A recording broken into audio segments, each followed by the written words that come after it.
मैं क्लियर नहीं कर पाई। फिर बाद में मैंने रियलाइज़ किया कि क्यों क्लियर नहीं कर पाई, तो मुझे लगा कि मेरा स्पीड वहाँ जाकर स्लो हो गया था। घर पे मैं अच्छा परफॉर्म करती थी, 80 क्वेश्चंस में अटैम्प्ट करती थी तो मेरा 198 ये सब आ जाता था। बट वहाँ जाकर मेरा जो फर्स्ट राउंड था वो 1 घंटे में, मतलब 1.5 घंटे में कंप्लीट हुआ।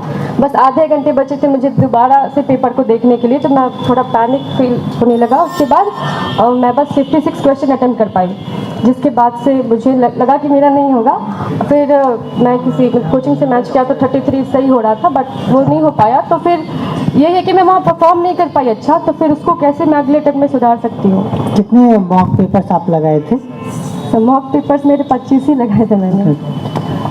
जनरली अगर आपका पहला अटेम्प्ट होता है तो आप मॉक पेपर्स ज़्यादा लगाएं। जैसे मैं तो ज़्यादा लगाया था। मैं अपने पहले 2019 का जब मेरा सीरियस अटेम्प्ट था, मैं 70-75 मॉक पेपर्स लगाए थे। और दो चीज़ कर सकते हैं, क्योंकि पेपर जो होता है प्रीलिम्स का आपकी मॉक पेपर से थोड़ा ज़्यादा लेंदी होगा, है ना। और दूसरा कि एग्जाम प्रेशर में थोड़ा ज़्यादा टाइम लगता है पहला इटरेशन करने में, पहला बार जब आप सारा क्वेश्चन करते हैं। और जनरली पहले बार में आपको 35-40 क्वेश्चन से ज़्यादा नहीं आता है with 100% confirmative.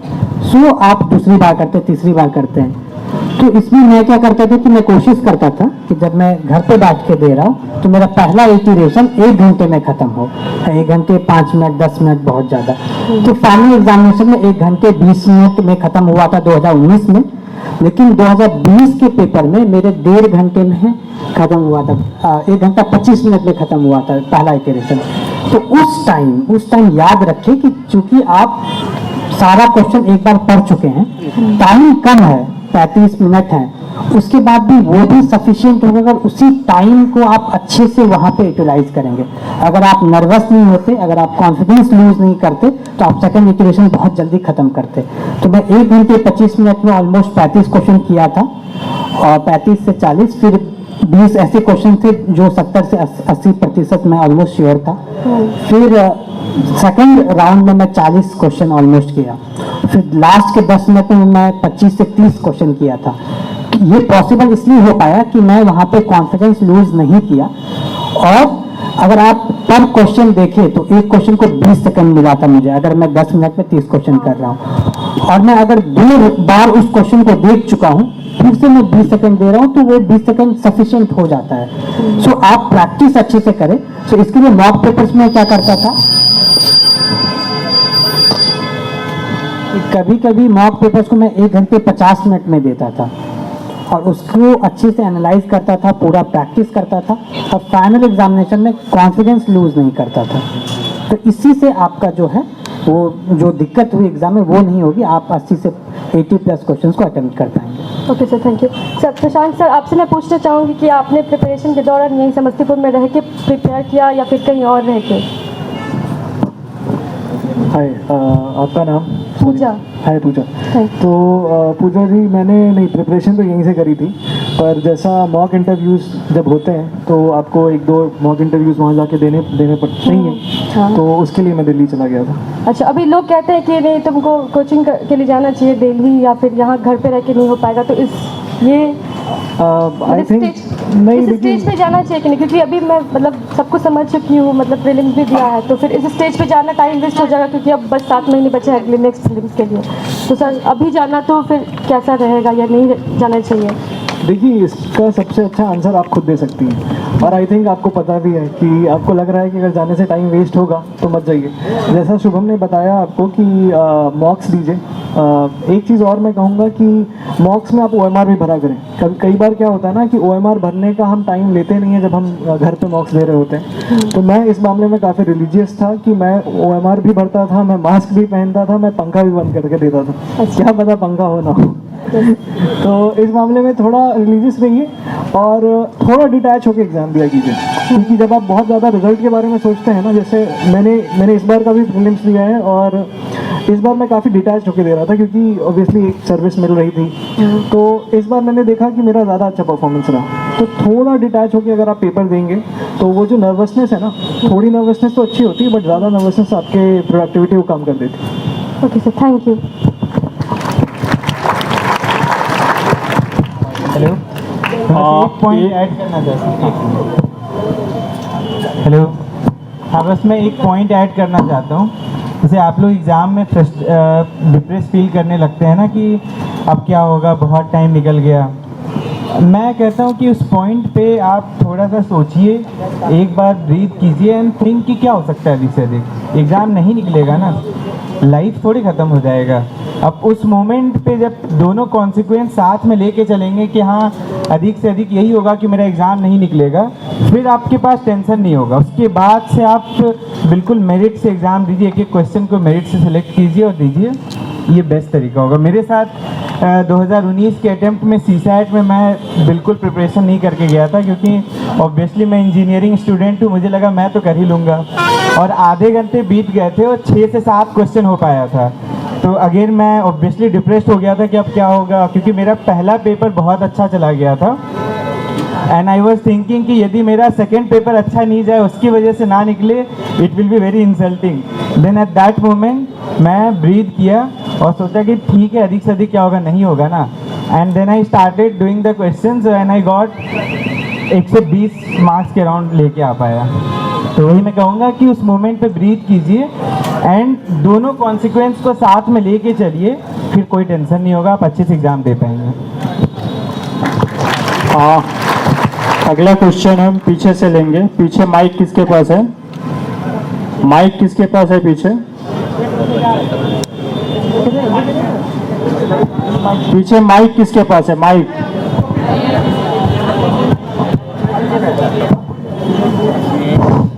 Hello sir, I have two question of you. First question is sir, सभी टॉपर्स कहा करते हैं कि जो प्रीवियस ईयर क्वेश्चन होते हैं उसको पहले समझना होता है, लगाना होता है, देखना होता है। तो हम बिना पढ़े उस क्वेश्चन को कैसे उसको पढ़ सकते हैं, या फिर अगर हम पढ़े भी तो ये तो रट्टा हो गया ना, तो इसके बारे में कुछ।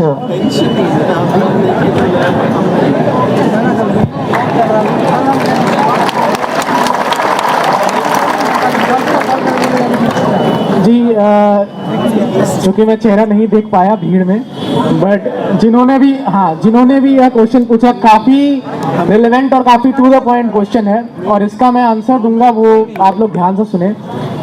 तो जब भी आप प्रीवियस ईयर क्वेश्चन देख रहे हैं ना, किताब का 1-2 रीडिंग के बाद देखें। आप कुछ पढ़े नहीं, प्रीवियस ईयर देख रहे हैं, लगेगा किसी और भाषा में लिखा हुआ है, कुछ जर्मन, चाइनीज, रशियन लगेगा।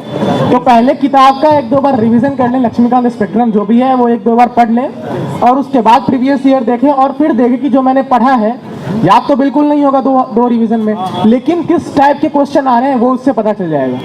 तो 1-2 बार सिलेबस पढ़ लें, फिर प्रीवियस ईयर देखें, और फिर अपने प्रिपरेशन को उसी डायरेक्शन में वो कर लें। तो यही मेरा शॉर्ट एंड क्रिस्प आंसर रहेगा। Thank you sir. Many congratulations to all toppers sir. और मैं नैक को बहुत बहुत धन्यवाद देता हूं कि आज इस मंच को वो हम लोगों के बीच लेके आए, तो इसके लिए बहुत बहुत धन्यवाद। मेरा नाम अविनाश भारद्वाज है सर। मेरा एक प्रश्न है गांधी सर से कि अभी कुछ देर पहले मेरे फ्रेंड ने बताया कि वो गांधी सर के साथ जो है कल रात में उन्होंने समय बिताया है। तो अब उन्होंने जो भी कहा, सच कहा या जो भी कहा, उन्होंने एक क्वेश्चन गांधी सर ने उनको कहा कि आप मुझसे क्या बदलाव चाहते हैं, ऐसा शायद उन्होंने किसी से कहा होगा। तो मेरा आपसे ये अनुरोध है सर कि जितने भी बच्चे जो आज यहाँ समस्तीपुर में इसके लिए प्रिपरेशन कर रहे हैं या कुछ भी, सभी लोगों ने बताया कि हम लोग इसके बाद दिल्ली जाके हमने तैयारियां की, या फिर यहाँ जो भी आप लोगों ने बताया। मैं चाहता हूँ कि सर आप एक IAS बन चुके हैं, आप बन चुके हैं, तो आपके पास तो इतनी मतलब आ गई है, अधिकार आपके पास है कि आप अपने अंदर में एक ऐसा ऑर्गेनाइजेशन, एक ऐसी संस्था जो है एक जिले में आप जहाँ भी रहें डेवलप करें, ताकि वहाँ के बच्चों को वो ये जो मानसिकता है कि दिल्ली जाके ही कर सकते हैं, उनको एक सही प्लेटफॉर्म स्टार्टिंग में मिल जाए, जहाँ पे आप अच्छे एक IAS IPS के लिए जो भी होता है वो आप सिलेक्शन वहाँ से कर सके। तो एक ऐसी संस्था मैं चाहूँगा कि आप जहाँ भी रहें अपने जिले में एक शुरू करें, तो इसके बारे में आप क्या कहेंगे सर?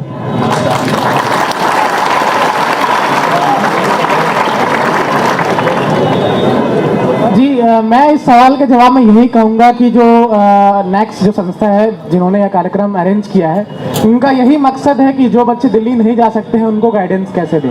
तो जहाँ भी देश के जिस राज्य में भी मेरी पोस्टिंग होगी वहाँ भी मैं नेक्स्ट से जुड़ा ही रहूँगा और उस स्थान पर भी इसके लिए ज़रूर मैं कार्यरत रहूँगा ताकि वहाँ के बच्चों को गाइडेंस मिले। Thank you so much sir. अगला क्वेश्चन पीछे से, पीछे जो माइक पीछे है वही माइक पीछे रहने दीजिए, आगे वाला माइक सिर्फ आगे रहेगा। अभिषेक पीछे पीछे किसी एक व्यक्ति को माइक दीजिए जो क्वेश्चन पूछना चाहता है।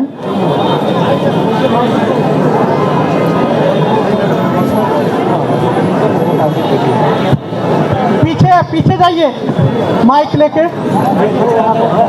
नहीं, पीछे तो एक माइक है ना, पीछे माइक किसके पास है? पीछे जाओ अभिषेक जी, 2 माइक है पीछे दीजिए, हम देखिए वहाँ खड़े हैं लोग, पीछे दो और पीछे वहाँ पीछे लाइन हाथ खड़े करो।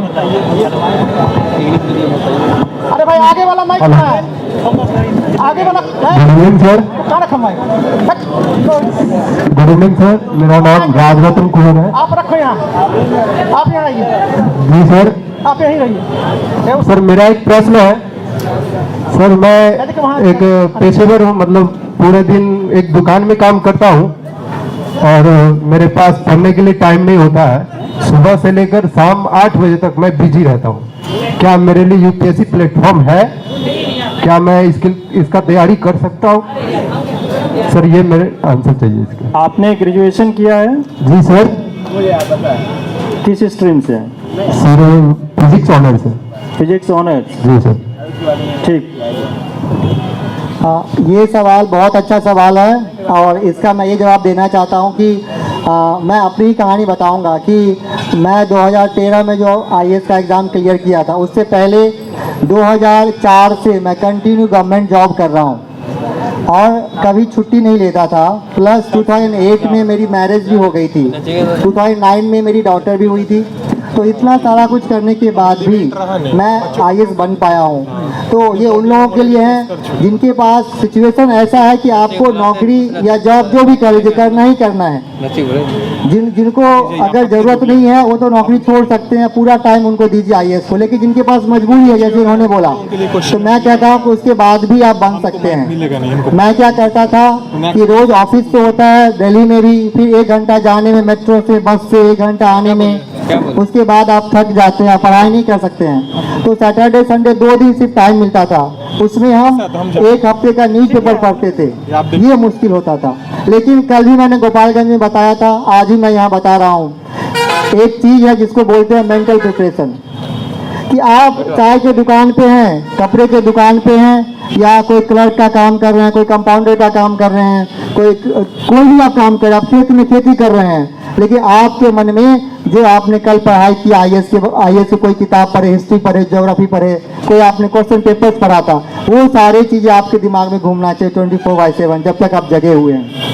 ऐसा नहीं उससे काम डिस्टर्बेंस नहीं होगा, आप वो काम भी कर रहे हैं लेकिन माइंड में आपका क्या चल रहा है, वही सवाल चल रहा है कि भारत का स्वतंत्रता संग्राम आपने पढ़ा था, भगत सिंह का जन्म कब हुआ था, काकोरी कांड कैसे हुआ था, कलकत्ता में अधिवेशन कैसे हुआ था, गांधी जी कौन से अधिवेशन की अध्यक्षता किए थे। तो आपके मन में सवाल भी आना चाहिए और उसका जवाब भी आना चाहिए। इवन जो लॉन्ग क्वेश्चन होता है, मेंस का जो क्वेश्चन होता है, उसमें भी आप खुद से मन में क्वेश्चन क्रिएट कीजिए। सपोज आपने कोई एक टॉपिक पढ़ा, जैसे मान लीजिए द्वितीय विश्व युद्ध आपने कोई एक टॉपिक पढ़ा, या भारत का राष्ट्रपति का निर्वाचन कैसे होता है वो टॉपिक पढ़ा, उसमें खुद से क्वेश्चन क्रिएट कीजिए। और जैसे हमारे टॉपर्स ने बताया कि पिछले साल का जो क्वेश्चन है वो हमेशा आपके मन में चलता रहेगा। तो आप देखेंगे कि पिछले 5-10 सालों में भारत का जो राष्ट्रपति का निर्वाचन है उससे क्या क्या सवाल पूछा गया। तो आपको और भी कई क्वेश्चन खुद आप मन में बना सकते हैं। खुद अपने मन में सवाल क्रिएट कीजिए और खुद उसका आंसर भी ढूंढिए पॉइंट में कि भारत का निर्वाचन है, नंबर 1 पॉइंट एज क्या होगा, नंबर 2 पॉइंट ये होगा, नंबर 3 पॉइंट उनको कैसे हटाया जा सकता है, कितना मेजोरिटी होना चाहिए, किस राष्ट्रपति को हटाया गया, वो सब आपके मन में चलता रहेगा। That is called mental preparation. इस पर मैं बहुत फोकस करता हूँ, खासकर उन लोगों के लिए है जिनके पास टाइम नहीं है। तो जिनके पास नौकरी छोड़ सकते हैं पूरा टाइम दे सकते हैं वो जरूर दीजिए, पर जिनकी मजबूरी है वो भी बन सकते हैं। इसकी मैं गारंटी लेता हूँ, आज आप लोगों के साथ साझा करता हूँ कि अगर आप ऐसा करेंगे तो नौकरी करते हुए भी आप टाइम निकालेंगे।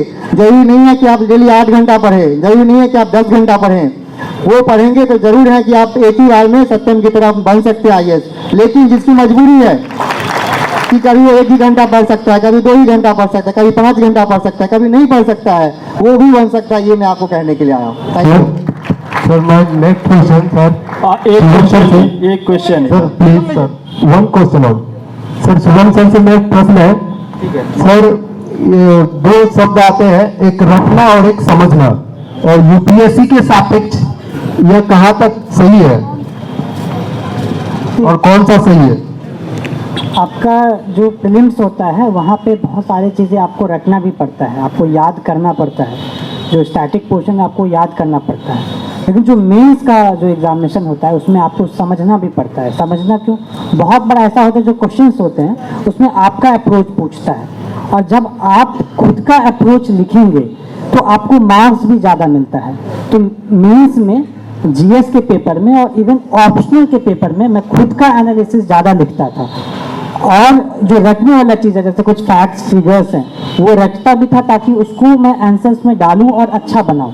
जैसे रटना मतलब क्या समझते हैं? अगर आपको लिटरेसी रेट पता होना चाहिए तो ये भी तो एक फिगर है, आपको याद रखना चाहिए।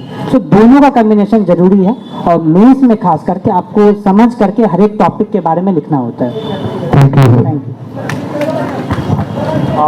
आगे से क्वेश्चन लेते हैं, माइक आगे है ना। Hello sir, congratulations to everyone, and my question is from Satyam sir.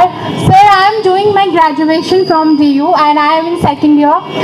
Sir, actually you know I am a part of my debating society and dramatic society as well, and at the end of the day I have only 3 or 4 hours to study, and I have to manage my college studies as well. So sir, I want to ask that how you manage your both studies, like you were also preparing from college time, and sir, secondly sir, every topper says that 20 revisions, 22 revisions. So how you did all that kind of revisions? I mean to say that part wise you did, like if we say Lakshmikant, okay? So the first part is all about crown rule, company rule, fundamental rights, duties, directive policy. So sir, you just completed that portion, revised it multiple times and then proceeded, or you did matlab shuru se ant tak you did all that thing and then you start revising. So sir, please help me on that. Thank you.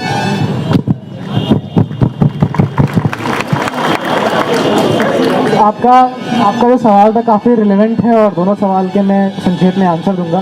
पहला तो ये है कि college के साथ जो तैयारी है वो निश्चित तौर पे चुनौतीपूर्ण रहती है, क्योंकि आपको कॉलेज का वक्त भी निकालना होता है और यूपीएससी का वक्त भी। तो मैं क्या करता था कि मैं वक्त बिल्कुल बर्बाद नहीं करता था। अगर मैं मेट्रो में जा रहा हूँ कॉलेज, तो मैं मेट्रो में भी किताब पढ़ता था। अगर क्लास में टीचर नहीं आए हैं, लोगों से बातचीत करने के बजाय मैं क्लास में अपने नोट्स और अपने बुक्स रिवाइज करता था। अगर क्लासरूम में कोई टीचर या बच्चे आपस में बातें करते रहते हैं, पर मैं उसमें न्यूज़पेपर में अंडरलाइनिंग करते रहता था। तो आपको एक चीज़ हमेशा दिमाग में ठानना है कि बिल्कुल वक्त बर्बाद नहीं करना है, और यह चीज़ सब पे लागू होगी। रात में सोने से पहले, एक बहुत ही टेक्निकल चीज़ मैं बता रहा हूँ जो सब पे लागू होती है। रात में सोने से पहले एक कागज़ का पन्ना लें, पेन लें, और उस पर आप लिखें कि आपने अपना पूरा दिन 1-1 घंटा कहाँ बिताया है। आपने अगर 15 मिनट भी कहीं वेस्ट किए हैं, 15 मिनट भी कहीं स्पेंड किए हैं, तो उसको आपको लिखना है कि आपने 15 मिनट कहाँ दिए हैं। और उसके बाद आपको जिन जिन चीज़ों में वक्त नहीं देना है उसको आप काट के पढ़ाई में जोड़ें। तो ये बहुत ही टेक्निकल चीज़ है, इसी से फिर अपना टाइम जो है पढ़ाई में वो इंक्रीज़ कर पाएंगे आप।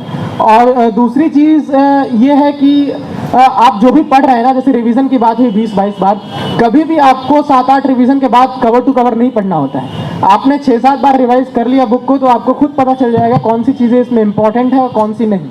तो 6-7 रिवीजन तो आपको अच्छे से लगाने पड़ेंगे, बट उसके बाद जो रिवीजन्स हैं वो उन्हीं पार्ट का लगाना पड़ेगा जो आपने प्रीवियस रिवीजन में अंडरलाइन कर लिया है कि हाँ ये चीज़ है जो मुझे याद नहीं हो रही है। मैं क्या करता था कि हर रिवीजन में अलग अलग पेन्स का यूज़ करता था, अलग अलग कलर के, अलग अलग हाईलाइटर्स का यूज़ करता था, और जो चीज़ मुझे याद नहीं होती थी वहाँ पे मैं स्टार या फिर कुछ भी मार्क कर लेता था कि अगले रिवीजन में मुझे इस चीज़ पे ज़्यादा फोकस करना है, और अगले रिवीजन में मैं उस पर ज़्यादा फोकस करता था। तो ये, और इस तरीके से अगर आप रिवाइज करिएगा तो बिल्कुल पॉसिबल है 15 से 20 बार रिवाइज करना, बशर्ते आप खुद से ईमानदार हैं और 1 से 1.5 साल का वक्त आप दे रहे हैं। बहुत धन्यवाद। पीछे से पीछे। हाँ चलिए। Good morning everyone. मेरा प्रश्न सत्यम सर से है। सर मैं अभी पटना विश्वविद्यालय से 2021 में ग्रेजुएट हुआ हूँ, तो अभी से सर तैयारी स्टार्ट करना चाहता हूँ, तो एक सिविल सेवक में कौन कौन से ऐसे गुण होने चाहिए और उसको कैसे विकसित किया जाए प्रारंभ से ही? जी मैं इसका संक्षेप में उत्तर यह दूंगा कि सबसे जरूरी चीज़ जो है, सबसे जरूरी गुण जो है वो है अनुशासन। वह अगर आप में नहीं है तो आप सिविल सेवा के कोई भी एग्जाम नहीं निकाल सकते। अनुशासन रहे, टाइम मैनेजमेंट करें, 1-1.5 साल का प्लान बनाएं, टाइम वेस्ट ना करें। मैंने बहुत बार बोला है कि वक्त बहुत कीमती है, आप लोगों के लिए वक्त बर्बादी ना करें। और जो भी आप किताब पढ़ रहे हैं पूरा 100% लगन के साथ पढ़ें। तो ये सब छोटे मोटे गुण है, पता सबको है, यह गुण जो है पता सबको है, बट इम्प्लीमेंट बहुत कम लोग करते हैं। तो अगर इसको आपने इम्प्लीमेंट कर लिया इन सब छोटी छोटी चीज़ों को, तो निश्चित तौर पे आपका जो कोई भी एग्जाम है वो जरूर निकल जाएगा। Thank you sir. So my question is, so there are times when we solve questions after our first reading or second reading or third reading, but whenever we solve the question, it's like we score very low marks, and that leads to demotivation. Like whatever we are following, the strategy or the way we are reading or whatever we are covering is sufficient, or should I be improving with that, or anything like that related to that, that leads to demotivating. So how should I be putting my efforts in motivating myself and getting up?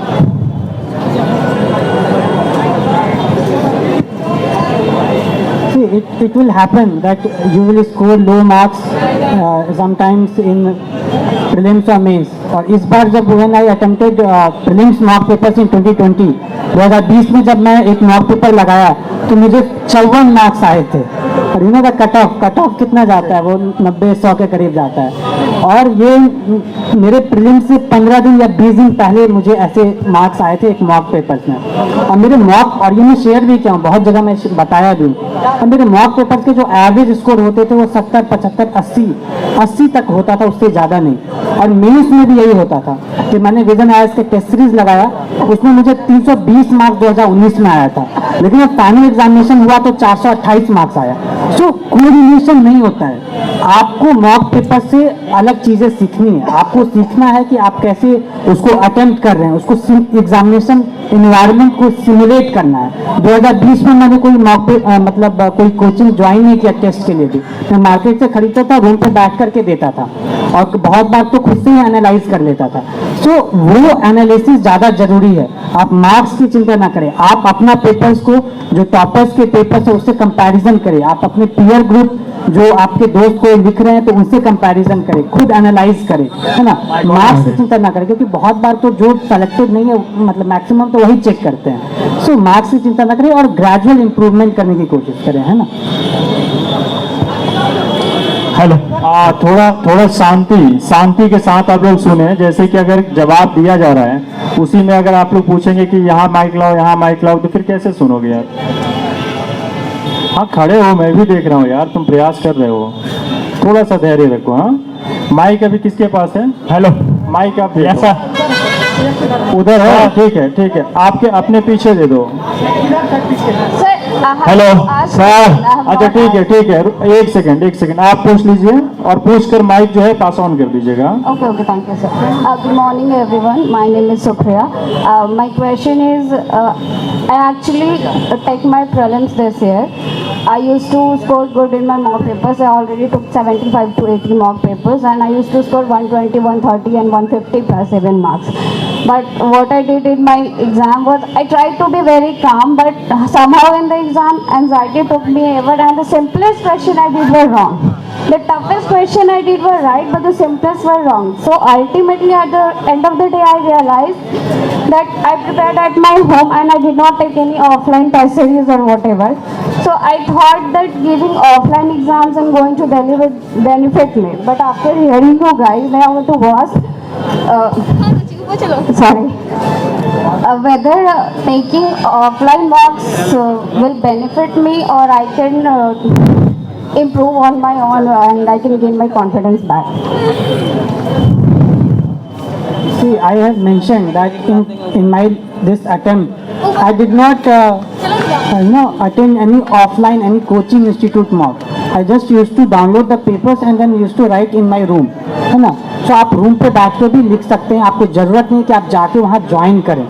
और prelims में तो खास करके मैं को join नहीं किया गया, है ना. और जैसे कि मार्क्स वगैरह का, sometimes it will happen that you might be scoring very well in your mock papers. बहुत बार ऐसा होगा कि मॉक पेपर्स में बहुत अच्छा करेंगे, लेकिन फाइनल एग्जामिनेशन में नहीं सिलेक्शन हो जाता है. जनरली इसका रीज़न जो आपने बोला कि जो क्वेश्चन आपको आता है वो अगर आप गलत कर देते हैं उसकी वजह से सिलेक्शन नहीं होता है. 100 क्वेश्चन में से 50-60 क्वेश्चन जो है वो आपके रेंज में रहता है, वो अगर आप अच्छे से कर लें तो उसी से सिलेक्शन हो जाएगा. सो वो बैड लक मतलब आप समझ सकते हैं कि या एग्ज़ाम का प्रेशर, आप अपना एग्ज़ाम का प्रिपरेशन को कंटिन्यू रखें, है ना. उससे आप बॉग डाउन नहीं होते कि एक बार प्रीलिम्स नहीं हुआ. काफ़ी सारे टॉपर्स ऐसे होते हैं जिनका लास्ट अटेम्प्ट में जाके प्रीलिम्स होता है और एक बार में IAS बन जाते हैं, तो ऐसे भी होते हैं. तो आप प्रिपरेशन, क्योंकि आप जानते हैं कि आपका प्रिपरेशन लेवल किस लेवल का है, आपने अच्छे से मेहनत किया है कि नहीं किया है, तो उस पर आप फोकस रखें और अपने घर पे बैठ के भी आप टेस्ट लगा सकते हैं. Okay, thank you.